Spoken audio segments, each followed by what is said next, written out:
민족의 명절 설을 맞이하게 됩니다. 민족 대이동이 일어나죠. 먼저 여러분과 가정 위에 하나님의 놀라운 축복과 은총이 함께 하시기를 간절히 축원합니다. 오늘 본문에서 사도 바울은 데살로니가 교인들을 향하여 기억하고 있다라고 표현합니다. 오늘 말씀 세 번역으로 읽어드립니다. 우리는 하나님, 우리 아버지 앞에서 여러분의 믿음의 행위와 사랑의 수고와 우리 주 예수 그리스도께 준 소망을 굳게 지키는 인내를 언제나 기억하고 있습니다. 언제나 기억하고 있다. 근데 뭘 기억하느냐? 데살로니가 교인들의 믿음의 행위와 사랑의 수고와 소망의 인내를 기억하고 있다는 이야기입니다. 믿음의 행위는 과거에 이루어 놓은 것을 말합니다. 사랑의 수고는 현재의 희생을 말합니다. 소망의 인내는 미래적인 기다림입니다. 지금까지 저는 2주에 걸쳐서 믿음의 행위와 사랑의 수고에 대해서 시리즈로 설교를 드렸습니다. 오늘은 그 마지막으로 소망의 인내를 함께 나누면서 은혜를 받고자 합니다. 사회 심리학자인 에릭 프롬은 인간이란 소망의 사람이다라고 표현을 했습니다. 인간은 소망을 갖고 소망 때문에 사는 소망의 존재라는 뜻입니다. 그러므로 소망이 없으면 살 수 없고, 소망이 없으면 무슨 짓을 할지도 모르고, 소망이 없으면 짐승과 하등 다를 바가 없습니다. 남미의 마야족 사람들은 소망이라는 단어를 떠오를 때마다 이렇게 이해를 한다고 합니다. 무엇에 걸려있는 것이다. 오늘 말씀과 연결을 지면 하나님께 소망을 두고 있다고 하는 말은 우리가 하나님께 걸려있다, 그렇게 이해를 하는 것입니다. 우리가 하나님께 걸려있고 연결되어 있는 한 소망이 있고, 그래서 우리가 인내할 수 있습니다. 반대로 하나님과 단절되는 것, 하나님과 관계가 끊어지는 것, 그것이 바로 절망이요 죽음입니다. 이 하나님에 대한 소망은 곧 예수 그리스도의 재림에 대한 소망과 연결이 됩니다. 그래서 우리가 오늘의 또 예배 중에 고백했던 사도신경에 보면 하나님의 우편에 앉아 계시다가 산자와 죽은 자를 심판하러 오시리라 라고 우리가 고백을 했습니다. 데살로니가서의 전체 주제는 한마디로 표현하면 재림입니다. 재림, 다시 오실 주님을 기다리는 겁니다. 그래서 초대교회 성도들은 서로 만나서 인사할 때마다 마라나타, 마라나타 인사를 한 것입니다.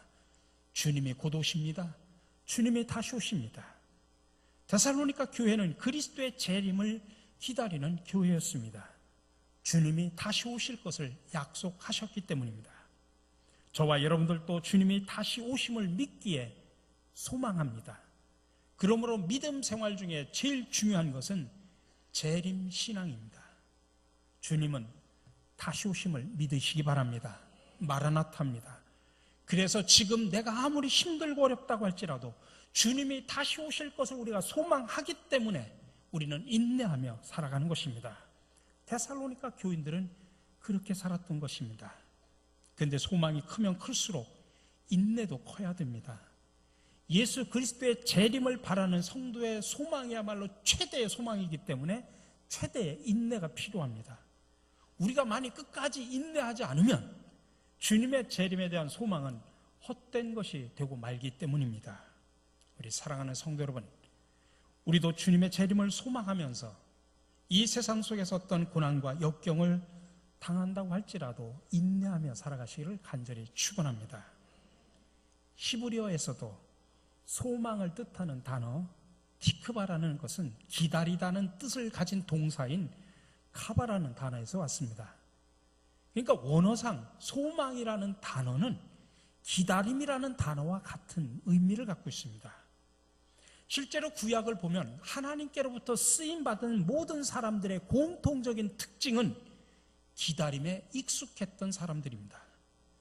구약 성경에서 나오는 신앙의 선조들은 어려운 가운데서도 하나님께 소망을 두고 살아갔던 그런 사람들입니다. 구약 성경에 나오는 모든 신앙의 인물들이 하나님께 소망을 두고 행동했던 그런 사람들이었다고 우리가 말할 수 있지만, 그 중에 가장 대표적인 사람이 오늘 두 번째 읽은 창세기 12장에 나오는 아브라함입니다. 구약 성경의 본격적인 시작은 하나님께서 아브라함에게 주신 약속으로부터 시작을 합니다. 하나님은 아브라함을 부르시면서 구체적이고 실제적인 증거보다는 약속을 제시하셨습니다.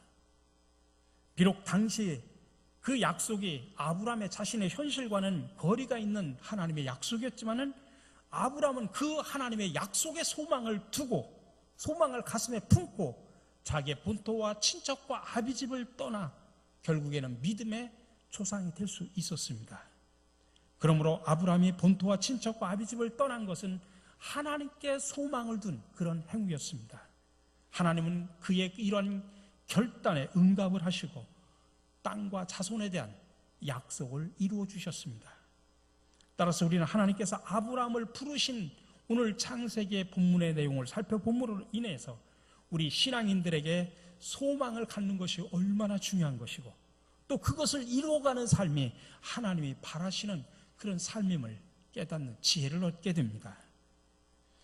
하나님께 소망을 둔 아브라함의 대표적인 행위라고 할 수 있는 본토와 친척과 아비집을 떠나서 가나안 땅으로 이주하는 그런 것을 우리가 이해하려고 하면 바로 앞에 나오는 창세기 11장을 좀 살펴보는 것이 도움이 됩니다.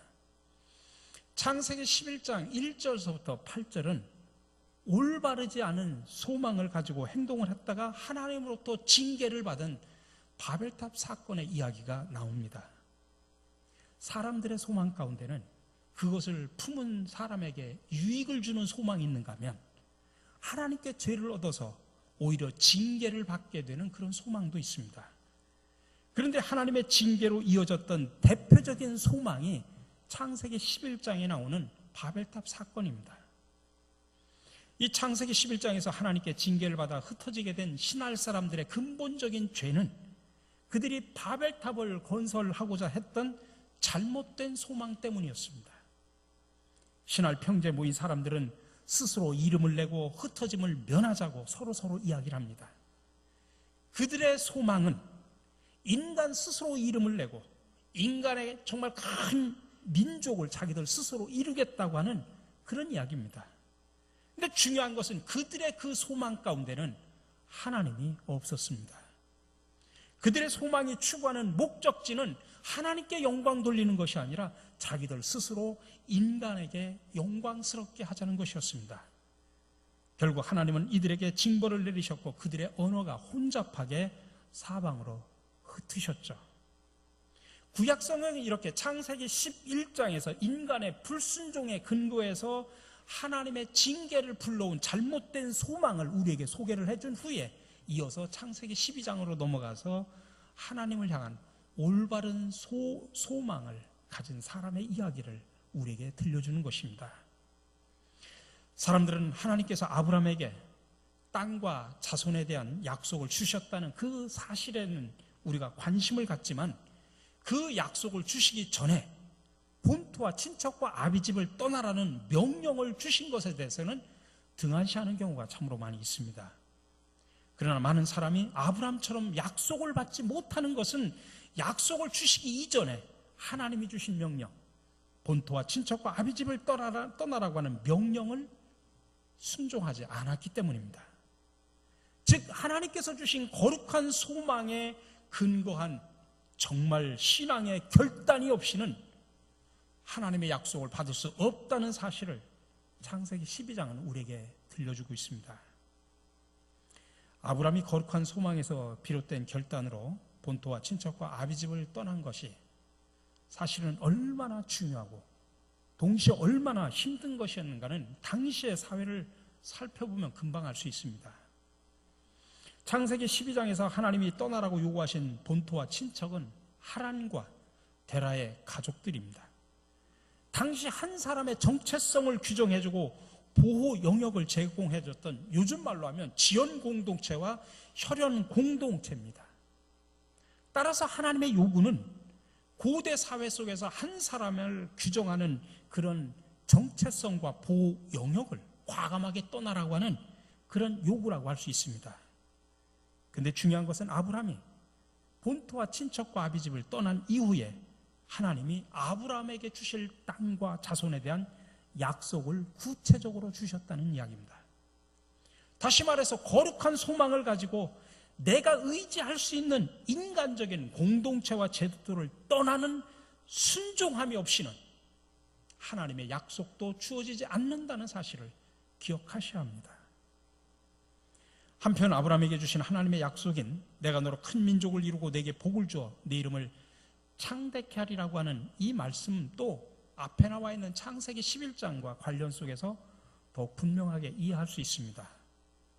사람들이 스스로 이름을 내고 큰 민족을 이루고자 했을 때는 하나님께서 내려오셔서 그들을 흐트러 버리셨지만 아브라함이 하나님께 소망을 두고 자기의 보호 영역인 그런 또 정체성을 규정하는 근거였던 본토와 친척집을 떠날 때 하나님은 아브라함으로 하여금 큰 민족을 이루게 하시고 이름을 창대케 해주시겠다고 약속을 하십니다.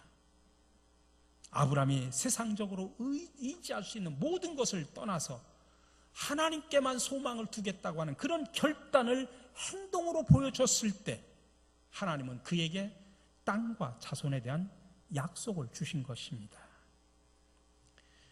우리가 살아가면서 이 세상에 많은 소망이 있죠.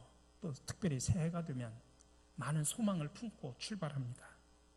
또 그 소망에 근거한 삶을 살으라고 강조하는 사람들도 많이 있죠. 그러나 우리 믿는 자들이 진정으로 추구해야 될 진정한 소망은 하나님의 약속에 근거한 거룩한 소망임을 여러분들 믿으시기 바랍니다. 하나님의 약속을 받기 위해서 아브라함이 하나님만 믿고 따르겠다고 하는 그 결단의 표현으로 본토와 친척과 아비집을 떠났듯이 우리에게도 이 세상의 모든 가능성이 아니라 오로지 하나님의 약속을 믿고 하나님께만 소망을 두겠다고 하는 그런 결단을 하면서 올 한 해를 출발을 해야 됩니다. 2차 세계대전 후에 유대인들의 6월절에 등장하는 노래가 있습니다. 아니마민이라고 하는 아름다운 노래입니다. 아니마민이라는 말은 히브리어로 나는 믿는다라고 하는 뜻입니다. 근데 이 노래가 만들어진 곳은 놀랍게도 나치의 학살의 현장이었던 공포의 아우슈비츠 수용소였습니다. 또 이 곡을 만든 사람도 그곳에 감금되었던 유태인이었습니다. 아니마민 노래는 이렇게 시작합니다. 우리는 구세주가 오시리라는 것을 믿습니다. 그러나 조금 늦게 오십니다. 나는 믿습니다. 나는 믿습니다. 영원한 평화의 그날이 땅 위에 오리라 나는 믿습니다. 그때가 다가오고 있으며 더딜지라도 오리라 나는 믿습니다. 내일이 없는 절망적인 현실 속에서도 유대인들은 자신들을 구원하실 자가 오실 것이라고 하는 소망을 가슴에 품고 인내하며 그 고통의 현장을 인내하며 지냈던 것입니다. 그들은 나는 믿습니다. 나는 믿습니다. 영원한 평화의 그날이 땅 위에 오리라 나는 믿습니다. 그렇게 노래를 부르며 고난의 날들을 인내하며 이겨냈습니다. 그리고 유대인들은 지옥과 같은 그 아우슈비츠 수용소에서 살아나와 이스라엘 국가를 재건을 합니다. 그래서 이스라엘 백성들은 지금도 6월절이 되면 아니마민이라는 노래를 부르며 소망을 기다리며 노래를 하고 있습니다. 우리 사랑하는 성도 여러분, 여러분의 소망은 무엇입니까? 썩어 없어질 세상의 것이 여러분의 소망입니까? 아니면 하나님의 약속에 근거한 거룩한 소망을 가지고 계십니까? 부디 바라기는 오늘 데살로니가 교인들처럼 주님의 재림을 소망하면서 이 세상에서 어떤 고난과 역경을 당한다고 할지라도 인내하며 살아가시기를 간절히 바랍니다.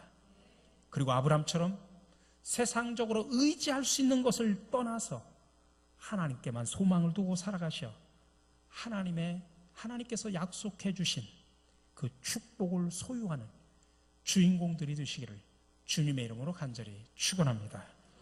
소망의 주님, 우리는 주님의 재림을 소망하기에 지금 당하는 고난을 인내할 수 있습니다. 이 소망 잃지 않게 하여 주시옵소서. 약속을 이루시는 주님, 하나님의 약속을 받기 위해서 아브라함이 하나님만을 믿고 따르겠다는 결단의 표현으로 본토와 친척과 아비집을 떠났듯이 우리도 이 세상의 가능성이 아니라 하나님의 약속을 의지하고 하나님께만 소망을 두겠다는 결단을 하고 실천하게 하여 주시옵소서. 다시 오실 재림의 주님이신 예수 그리스도 이름으로 기도드립니다.